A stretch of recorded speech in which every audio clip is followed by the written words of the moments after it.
वास्तुशास्त्र यह एक ऊर्जा शास्त्र है। संतुलित ऊर्जा वास्तव में पॉजिटिव वाइब्रेशन निर्माण करती है, तो असंतुलित ऊर्जा वास्तव में नेगेटिव वाइब्रेशन निर्माण करती है, जिससे वास्तु में रहने वालों को काफ़ी मुसीबतों का सामना करना पड़ता है। मैं हूं डॉक्टर AR तारकेडकर और आप देख रहे हैं वास्तु विश्व चैनल। वास्तु के डोर्स और विंडो से ऊर्जा का संचार होता है, लेकिन सबसे ऊर्जा का मुख्य स्रोत है वास्तु का मेन डोर। तो मेन डोर का शुभ दिशा में होना काफ़ी ज़रूरी है। अगर मेन डोर अशुभ दिशा में होता है तो वास्तु में ऊर्जा का संचार भी अशुभ ही होता है। इसलिए नई वास्तु लेते वक्त मेन डोर शुभ दिशा में है कि नहीं, ये चेक करना आपका महत्वपूर्ण कार्य है। तो कैसा होना चाहिए वास्तु का मेन डोर? क्या होने चाहिए उसके लंबाई और चौड़ाई के प्रमाण? कौन से रंग होने चाहिए? मेन डोर पर क्या लगाना चाहिए, क्या नहीं?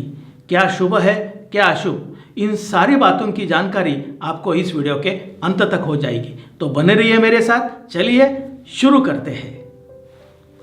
मेन डोर से ही वास्तु में शुभ ऊर्जा का संचार होता है, इसलिए मेन डोर शुभ दिशा में होना जरूरी है। मेन डोर की फ्रेम की स्थापना अगर शुभ मुहूर्त पे की जाती है तो काफ़ी लाभदायक सिद्ध होती है। जिनको ये पॉसिबल नहीं है और जो नई बनी बनाई वास्तु ले रहे हैं, उन्होंने वास्तु में प्रवेश करने पूर्व डोर का पूजन अवश्य कर लेना चाहिए। लकड़ी का मेन डोर सबसे अच्छा होता है। लकड़ी में टीक वुड और बर्मा टीक ज़्यादा शुभ होते हैं। डोर का जब हम नाप लेते हैं तो डोर फ्रेम को छोड़ के अंदर अंदर का नाप लेना चाहिए। विशिष्ट अनुपात में मेन डोर शुभ होते हैं, जैसे 1:2 प्रपोर्शन। इसका मतलब अगर मेन डोर की चौड़ाई 3.5 फीट है तो उसकी लंबाई होनी चाहिए उससे डबल, अर्थात 7 फीट। जिनको ये पॉसिबल नहीं है उनके लिए 1:1.41, 1:1.61 ये अनुपात भी अच्छे होते हैं। मेन डोर की फ्रेम जो होती है उसे 4 दिशा होनी चाहिए, लेकिन आज हम देखते हैं केवल 3 दिशा होती है। दहलीज की जगह पर फ्रेम होती ही नहीं है, तो क्या करें? तो आप अलग से उसे दहलीज बिठा सकते हैं। आप जो दहलीज बिठाएंगे वो लकड़ी की होना अत्यंत आवश्यक है। अगर वो पॉसिबल नहीं है तो आप फिर ग्रेनाइट की या फिर ग्रीन मार्बल की भी बिठा सकते हैं, लेकिन कोई भी हालत में वाइट मार्बल या फिर सिंथेटिक मार्बल की पट्टी आप दहलीज के लिए यूज़ नहीं कर सकते। दहलीज लगाने पूर्व दहलीज के नीचे कॉपर पट्टी, चांदी की तार या फिर कोई रत्न ऐसे कोई लगाने की बिल्कुल ज़रूरत नहीं है। वास्तु का मेन डोर 2 शटर का है तो ज़्यादा अच्छा होता है, और ये 2 शटर अगर 180 डिग्री में खुलते हैं, पूरे खुलते हैं, तो उससे मैक्सिमम पॉजिटिव एनर्जी घर के अंदर प्रवेश होती है और उसका बेनिफिट भी हमें मिलता है। जहाँ पर डबल डोर पॉसिबल नहीं है वहाँ पर आप सिंगल शटर भी यूज़ कर सकते हैं, लेकिन सिंगल शटर जब आप लेते हैं तो उसके लिए भी शुभ दिशा का चुनाव करना अत्यंत आवश्यक है। सिंगल शटर डोर में जब आप हिंजेस लगाते हो तो हेवी डायरेक्शन में हिंजेस लगनी चाहिए। नॉर्थ और ईस्ट ये लाइट डायरेक्शन है, इसमें कभी भी हिंजेस नहीं लगनी चाहिए।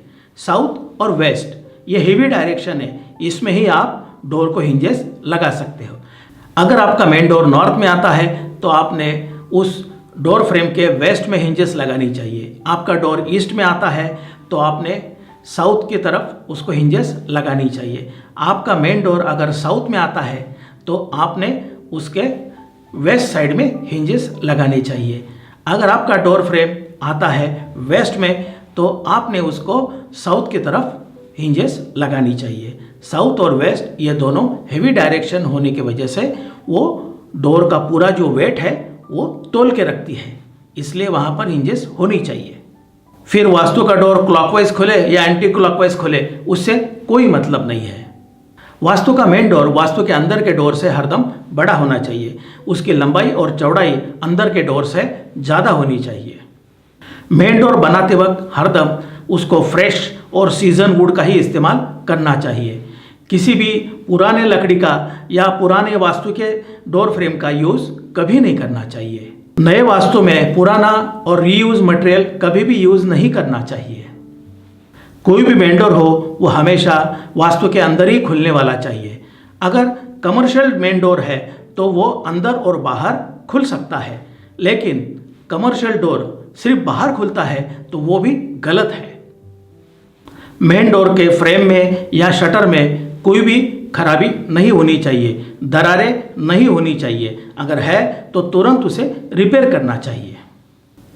मेन डोर का शटर हरदम बैलेंस अवस्था में खड़ा होना चाहिए। वो कभी भी झुका हुआ नहीं चाहिए या फिर उससे किसी भी प्रकार की आवाज़ नहीं आनी चाहिए।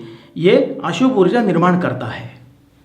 मेन डोर में या फ्रेम में जो भी नक्शीकाम किया जाता है वो सिंपल और रेक्टेंगुलर स्क्वायर होना चाहिए। आप मेन डोर के फ्रेम को कॉर्निशिंग यूज़ कर सकते हो और मेन डोर के शटर को आप इनले कर सकते हो। अगर इनले करते वक्त आप शीशम वुड का यूज़ करते हैं तो अशुभ शक्तियों से वो अपना बचाव भी करता है। मेन डोर का डिज़ाइन करते वक्त आपने सर्कुलर, सेमी सर्कुलर, ट्रायंगुलर या फिर विचित्र आकार का नहीं करना चाहिए। मेन डोर पर आपने कोई भी नुकीले पदार्थों का वापर नहीं करना चाहिए। मेन डोर पर जब आप कोई माला लगाते हो तो उसके लिए कील का यूज़ नहीं करना चाहिए। उसके लिए आप यू शेप के स्क्रू आते हैं, उसको फिट करके उसमें आप माला लगा सकते हो। मेन डोर में जो भी मालाएं लगाई जाती है, जो भी तोरण लगाया जाता है वो नेचुरल हो, आम के पत्तों का हो या फूलों का हो। आर्टिफिशियल तोरण कभी नहीं लगाना चाहिए। वास्तु के मेन डोर पर कोई भी शुभ चिन्ह नहीं चिपकाने चाहिए, फिर वो स्वस्तिक हो, ओम हो, शुभ लाभ हो, कलश हो या फिर दहलीज पर लक्ष्मी के पद हो। कोई भी आर्टिफिशियल प्लास्टिक या धातु के आपने शुभ चिन्ह का प्रयोजन नहीं करना चाहिए, क्योंकि दहलीज पर कभी न कभी हमारा पैर तो पड़ता ही है। काफ़ी लोग गणेश जी की फोटो, मूर्ति या फिर टाइल मेन डोर के फ्रेम के ऊपर लगाते हैं। ये पूर्णतः गलत है। गणेश जी हमारे आद्य देवत है, हमारे द्वारपाल थोड़ी है। कोई लोग मेन डोर के अंदर से लगाते हैं, वो तो और भी गलत है, क्योंकि भगवान की पीठ हमारे डोर की तरफ हो जाती है। तो भगवान का कोई भी फोटो, टाइल या मूर्ति मेन डोर पर नहीं लगानी चाहिए। केवल हम पूजा घर में ही भगवान को रख सकते हैं। मेन डोर के आजू बाजू में जो वॉल होती है उसे अगर हमें डेकोरेट करना है तो हम क्रीम कलर दे सकते हैं। कोई भी दिशा में डोर हो, क्रीम कलर सभी दिशा को चल जाता है। अगर विशिष्ट दिशा में आपको विशिष्ट कलर चाहिए तो आप उसका चुनाव भी कर सकते हैं। और डोर के आजू बाजू में आपको अगर क्लैडिंग करना है तो उन रंगों का यूज़ भी आप क्लैडिंग में कर सकते हैं। जैसे नॉर्थ में आपको वॉल को कलर देना है डोर, मेन डोर के आजू बाजू में, या क्लैडिंग करनी है तो आप ब्लू कलर का इस्तेमाल कर सकते हो।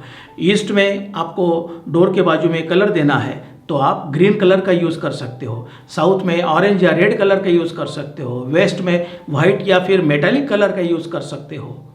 वास्तु का बाहर का और अंदर का एरिया प्रकाशमान चाहिए, वहाँ पर अंधेरा बिल्कुल भी नहीं चाहिए। तो आप येलो और डे लाइट का यूज़ कर सकते हैं, लेकिन वास्तु के अंदर बाहर कभी भी रेड या ब्लू कलर का बल्ब यूज़ नहीं करना चाहिए। वास्तु के बाहर रंगोली निकालना शुभ होता है। वास्तु के मेन डोर के आजू बाजू में आप आरेका पाम, क्रोटॉन, पीस लिली या अन्य फूल पौधे रखते हो तो अत्यंत शुभ होता है। और भी बहुत सारी बातें हैं जो वास्तु के मेन डोर को शुभ करती है। आज का वीडियो यही ख़त्म करते हैं। आपको मेरा ये वीडियो अगर पसंद आया हो तो इसे लाइक करना और चैनल पर नए हो तो चैनल को सब्सक्राइब जरूर करना और बाजू का बेल आइकॉन भी दबाना। मेरा ये वीडियो आप ज़्यादा से ज़्यादा शेयर करें ताकि दूसरों को भी इन अनमोल बातों की जानकारी मिल सके। बहुत ही जल्द मिलते हैं। Thanks for watching. जय हिंद।